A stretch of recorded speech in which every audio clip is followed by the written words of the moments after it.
So in one of the capers that we had in Wilshire, when I was still on probation, daytime caper, and it was on a Sunday, and the reason I remember this so well, so vividly, is the fact of the ladies involved, and this is down in Wilshire Division, and we get a call, unknown trouble, possible ambulance stabbing. Okay, so we pull up and go up, knock on the door, so, one-story house, knock on the door, and the main door is open, the screen door's, closed, but the main door is open.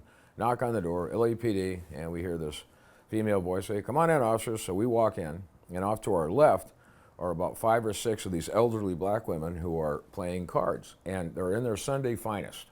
This is why I remember this so well. They're in their Sunday finest, and they've got the tea and the coffee and everything else, but they're playing some type of card game. And, all the printed dresses and everything else, and you can tell these are older, very religious, very sweet old ladies, so to speak. And is there an issue? Yeah, he's in the bedroom. Where's that? Well, off here to the side. So we walk in to the bedroom, and we've got this guy, male. He's probably about, I would say, in his late 60s, early 70s, laying on the bed. He's got this huge knife, and I mean a big knife, and the blade's like about that long, but it's sticking directly out of his thigh. I look over like, okay, and he's fine. He's just looking at us. "Hey, officers, how you doing?" "Well, you want to tell us what happened?" "Yeah, well, I kind of messed up.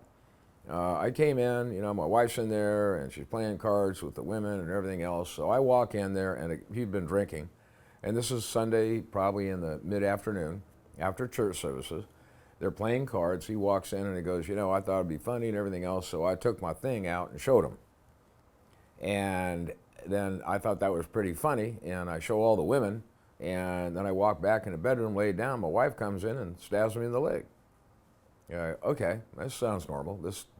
No problem with that. We call an RA, rescue ambulance comes in. I don't think we ever hooked anybody up. He didn't want to press charges or anything else. RA comes in, looks at it, kind of move it back and forth and boink it out of his femur, and probably lavage the wound and sew him up and everything else. But back in those days, sometimes if you had a domestic violence like that and people didn't want to press charges, sometimes you would do it and sometimes you wouldn't. In this case, I think Junior got exactly what he deserved for being disrespectful to these sweet old ladies. So, if you're drinking, don't come in and do stupid things in front of sweet old ladies, because bad things will probably happen to you.